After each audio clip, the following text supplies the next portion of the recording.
climate anxiety isn't a mental illness per se. It's not anxiety or depression, but can climate anxiety trigger or worsen pre-existing or other mental illnesses such as depression and anxiety?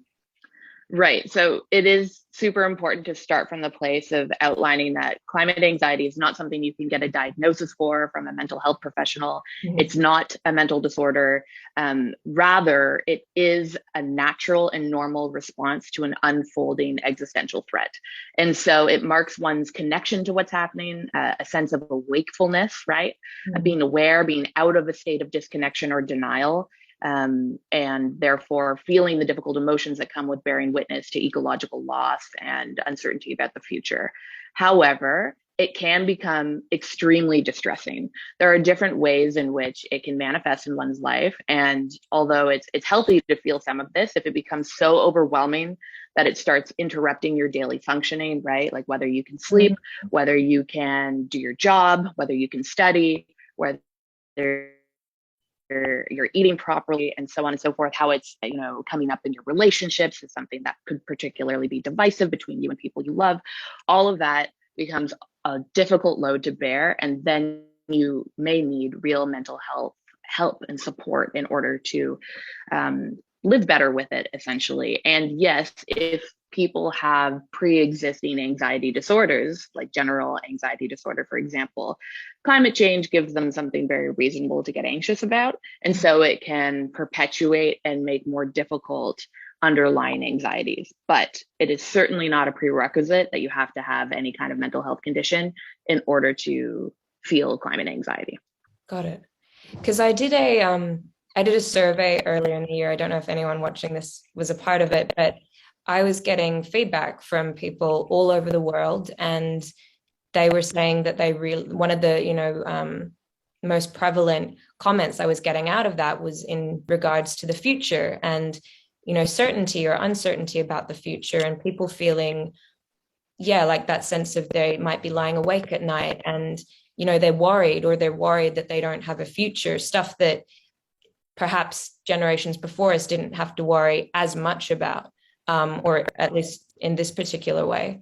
So when someone's dealing with this, so you said that they can't get a diagnosis, and it can sort of exacerbate other things or just weigh heavily on people. What kind of resources can people find out there? I know that you, Gen Dread and All We Can Save did a collaboration on emotional resources. Where can people find that? What resources would you recommend for people who think, oh, this sounds like something that might be on my mind or I might be experiencing?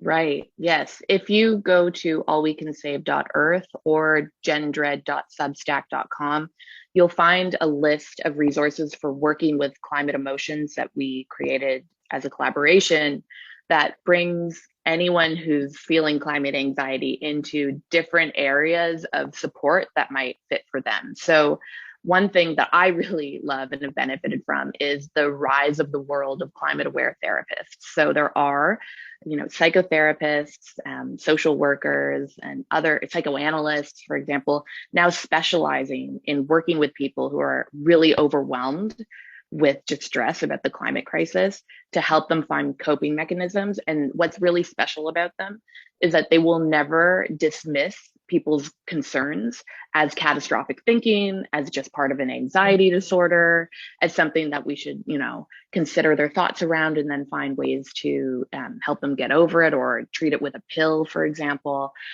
Whereas if a therapist is not climate aware, they might do that. And then the person who's showing up in their office to speak with them for help ends up going home feeling many times worse because they've basically been told that they're just catastrophizing about something that isn't real. And obviously that can be really damaging. So now there's this whole world of therapists around the globe that are really specializing in ways to legitimize and validate these concerns and then tap into the deeper emotional work that's needed to help people bear difficult feelings. Because what we're talking about here is a chronic form of trauma, collective cultural trauma that's ongoing and long form. We're in the climate crisis already. We're seeing its damaging effects. It's already killing people around the world in highly inequitable ways, right? And so bringing in that justice element for thinking about how to protect the most disadvantaged populations is an important, crucial part of working on the emotional and psychological sides of the climate crisis as well, and helping people harness their fear and their wakefulness for justice-oriented outcomes. All of these things are facets of the climate mental health aware field now. But it doesn't mean, if you want to work on your climate anxiety, that you have to go to a therapist. There's lots of different things that one can do. Yeah, and you don't need a professional to help you either necessarily. There are many interesting peer support groups now. So basically designated areas or groups or almost like book clubs, so to speak, but circles, climate cafes, places where people can come and have their feelings be heard and mirrored. And you can meet other like-minded people who are also struggling and going through the same thing. So the Good Grief Network is an amazing organization that has a 10-step program that's actually anonymous, move through different grief and climate anxiety. And by the end of it, through community support, actually reinvest some of that energy they've lost from being so stressed out into meaningful actions, however they define that for themselves at this moment in time. There's climate cafes in different cities around the world, which are kind of casual places where people can show up and bring their whole selves without feeling shame or guilt, and just talk about how this is affecting their lives and ways they can collaboratively think of together to move through it. There's a circle that's recurring called Climate Awakening, run by Margaret Klein Solomon, who's an activist and psychologist, where again, it's the place where you can really have these feelings be an empowered and appreciated part of you, rather than a part that people don't want to talk about. And this is, important to mention, it's that a lot of us who feel climate anxiety often still find ourselves in families or circles or workplaces or friend groups where we can't really talk about it, where if we do bring it up, it's dismissed again as being kind of like, hey, you're really overreacting, you're being dramatic, look outside, the sky's not falling, get over yourself, that kind of thing. Because when you talk about the deep fear or despair or hopelessness that the climate crisis can naturally inspire in people, it also triggers other folks' anxiety, right? It triggers their fear, and a lot of people will have defenses against that and not want to step into that if it's not a place that they're already kind of exploring. And so that can that defensiveness can manifest as shutting other people down or denying the validity of their feelings, and that's common, and why a lot of people feel very isolated and alone in these feelings. And so the key is to really find others to talk about it with. And now there's a lot of peer support groups around the world listed on that resource page that that we mentioned a few minutes ago, that will welcome anyone, and that are accessible and often free, and places where people can meet again and again and feel less alone. Amazing. Because I was going to say before, today is World Mental Health Day, and one thing that is quite difficult for a lot of people, especially I think people watching this are from all different parts of the world, is that accessibility or inaccessibility to things like therapy, or perhaps not growing up or not being surrounded by people who share the same view or the same thoughts. And that can be even more isolating or even more distressing. So that's really nice to hear that part of this, and actually part of what we're doing right now, is, this is going out to a community of people who might feel the same. And maybe this is a social space, even if it's not in your physical everyday life, that at least there's an online space where maybe you can feel like, okay, we can do something and we can put that into real change.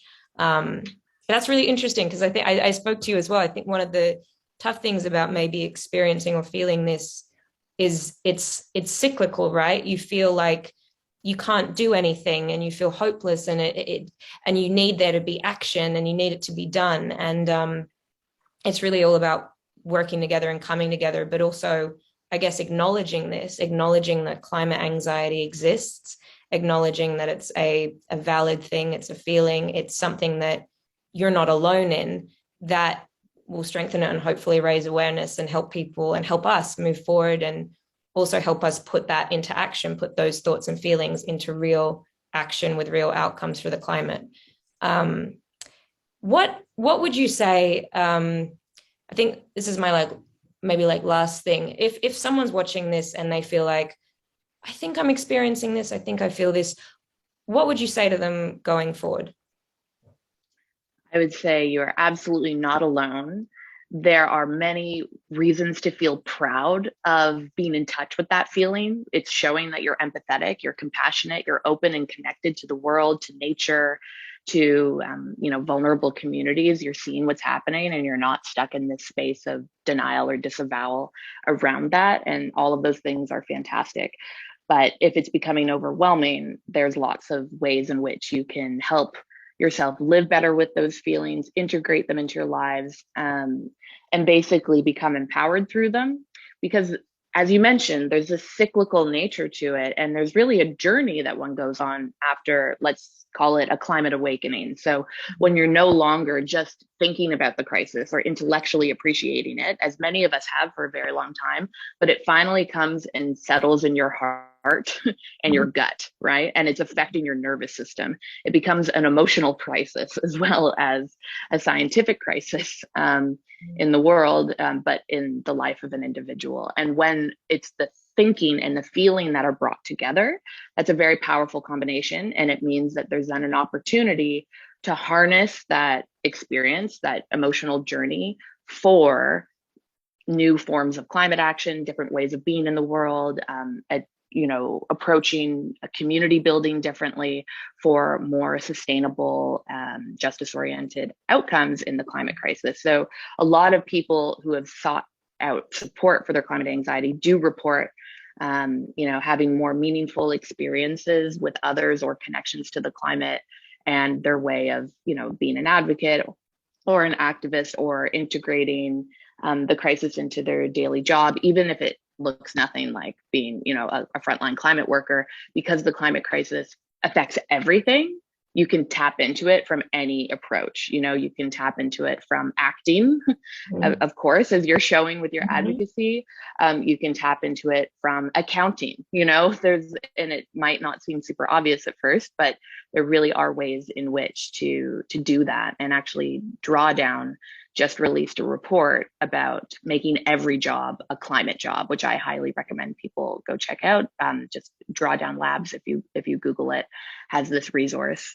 And I would plug the climate psychology alliances of the United Kingdom and North America, who are leading in an incredible way on bringing the mental health field in close connection with the climate crisis and providing these climate aware therapy resources that we chatted about. They have a directory about where to find a climate aware therapist, for example, if one would like, but then also many other more wide ranging resources about how to tap into ways of helping yourself. So yeah, that's probably what I'd say. Amazing. I will, for anyone watching this, I'm going to go back and I'll put all these resources together and I'll include them in a link so that they're easy to access. But thank you so much. Thank you so much for joining us and joining us. I don't know. Thank you so much for your expertise and for sitting down and taking the time to talk about this. Like I said, it's World Mental Health Day. The theme is nature. So this feels very timely with everything going on in the world at the moment. And I think and hope that it's been helpful for a lot of people watching this. And I've definitely learned a lot. So thank you so much. Of course, my total pleasure. And thank you, Katherine, for shedding light on this.